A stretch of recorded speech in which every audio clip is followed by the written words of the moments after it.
ನಿಮ್ಮ ಆತ್ಮಗಳನ್ನು ದೇವರ ಮಕ್ಕಳಾಗುವಂತೆ ವಾಕ್ಯದಲ್ಲಿ ಬಲಪಡಿಸುವ ಅನುದಿನದ ಧ್ಯಾನ ಮೇ 1. ಮೇ ತಿಂಗಳ ಶೀರ್ಷಿಕೆ ನಾವು ಪರಿಪೂರ್ಣವಾದ ಮಾದರಿಯನ್ನು ಹಿಂಬಾಲಿಸುತ್ತೇವೆ. ಎಲೆನ್ ಜಿ ವೈಟ್ ರವರ sons and daughters of god ಎಂಬ ಪುಸ್ತಕದ 122ನೇ ಪುಟ. ಈ ದಿನದ ಶೀರ್ಷಿಕೆ ಆತನು ಸಂಪೂರ್ಣವಾಗಿ ದೈವಶಕ್ತಿಯ ಮೇಲೆ ಅವಲಂಬಿತನಾಗಿದ್ದನು.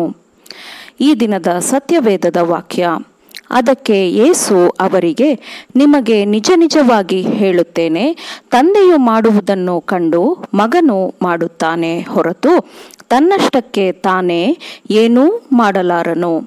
ಆತನು ಮಾಡುವುದನ್ನೆಲ್ಲ ಹಾಗೆಯೇ ಮಗನೂ ಮಾಡುತ್ತಾನೆ. ಯೋಹಾನ 5ನೇ ಅಧ್ಯಾಯ 19ನೇ ವಚನ. ಯೇಸು ಕ್ರಿಸ್ತನು ಪರಿಪೂರ್ಣವಾದ ಮಾದರಿಯಾಗಿದ್ದಾನೆ ಮತ್ತು ಈ ಮಾದರಿಯನ್ನು ಅನುಕರಣೆ ಮಾಡುವುದು ಪ್ರತಿಯೊಂದು ಮಗುವಿನ ಮತ್ತು ಯುವಕನ ಕರ್ತವ್ಯವೂ ಭಾಗ್ಯವೂ ಆಗಿದೆ. ಮಗುವಾಗಿದ್ದ ಯೇಸು ಕ್ರಿಸ್ತನು ತನ್ನ ಮೇಲೆ ಮಾನವ ಸ್ವಭಾವವನ್ನು ತೆಗೆದುಕೊಂಡಿದ್ದನು ಮತ್ತು ಪಾಪ ಶರೀರದ ಹೋಲಿಕೆಯಲ್ಲಿದ್ದನು ಮತ್ತು ಎಲ್ಲ ಮಕ್ಕಳಂತೆ ಸೈತಾನನಿಂದ ಶೋಧಿಸಲ್ಪಟ್ಟನು ಎಂಬುದನ್ನು ಮಕ್ಕಳು ನೆನಪಿನಲ್ಲಿಟ್ಟುಕೊಳ್ಳಲಿ. ಕ್ರಿಸ್ತನು ತನ್ನ ಪರಲೋಕ ತಂದೆಯ ದೈವಶಕ್ತಿಯ ಮೇಲೆ ಅವಲಂಬಿತನಾದ ಕಾರಣ ಸೈತಾನನ ಎಲ್ಲ ಶೋಧನೆಗಳನ್ನು ಜಯಿಸಲು ಶಕ್ತನಾಗಿದ್ದನು.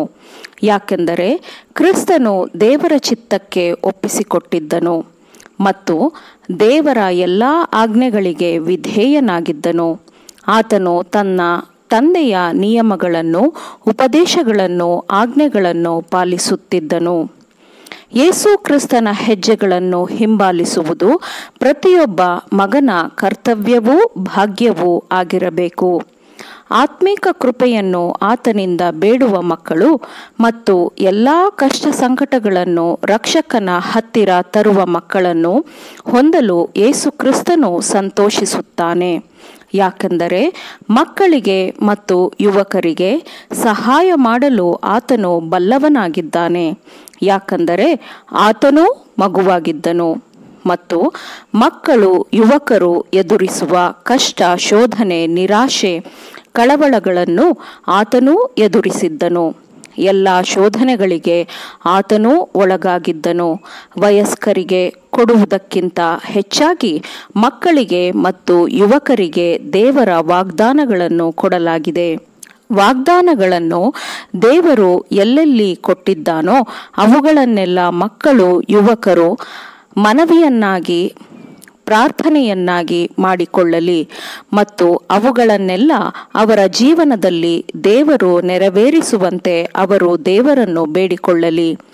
ತನ್ನ ಒಬ್ಬನೇ ಮಗನು ತನ್ನನ್ನು ನೋಡಿ ಅವನಿಗೆ ಅಗತ್ಯವಿರುವುದನ್ನು ಬೇಡಿಕೊಳ್ಳುವಾಗ ಮಾನವ ಸ್ವರೂಪದಲ್ಲಿ ಕ್ರಿಸ್ತನು ಸಹಾಯಕ್ಕಾಗಿ ದೇವರನ್ನು ನೋಡುವಾಗ ಹೇಗೆ ದೇವರು ಯೇಸುವಿಗೆ ಸಹಾಯ ಮಾಡಿದ್ದನೋ ಹಾಗೆಯೇ ಎಲ್ಲರಿಗೂ ದೇವರು ಸಹಾಯ ಮಾಡುತ್ತಾನೆ. ದೇವರು ಹೆಚ್ಚು ಅನುಭವವಿರುವ ವಯಸ್ಕರಿಗೆ ದಯಪಾಲಿಸಿರುವ ಎಲ್ಲ ಆಶೀರ್ವಾದಗಳನ್ನು ಮಕ್ಕಳಿಗೂ ಯುವಕರಿಗೂ ಕ್ರಿಸ್ತನ ಮೂಲಕ ದಯಪಾಲಿಸಿದ್ದಾನೆ. ಆಮೇನ್. ದೇವರ ವಾಕ್ಯಗಳನ್ನು ಶ್ರದ್ಧೆಯಿಂದ ಆಲಿಸುವವರು, ಪಾಲಿಸುವವರು ಆಗಬೇಕೆಂದು ನಿಮ್ಮನ್ನು ಉತ್ತೇಜಿಸುತ್ತೇನೆ. ಪರಿಶುದ್ಧಾತ್ಮನ ಸಹಾಯದಿಂದ ಆಲಿಸಿದ ನಿಮ್ಮೆಲ್ಲರಿಗೂ ಧನ್ಯವಾದಗಳು. ಮತ್ತೆ ದೈನಂದಿನ ಧ್ಯಾನಕ್ಕಾಗಿ ನಾಳೆ ಸಂಧಿಸೋಣ. ಆಮೇನ್.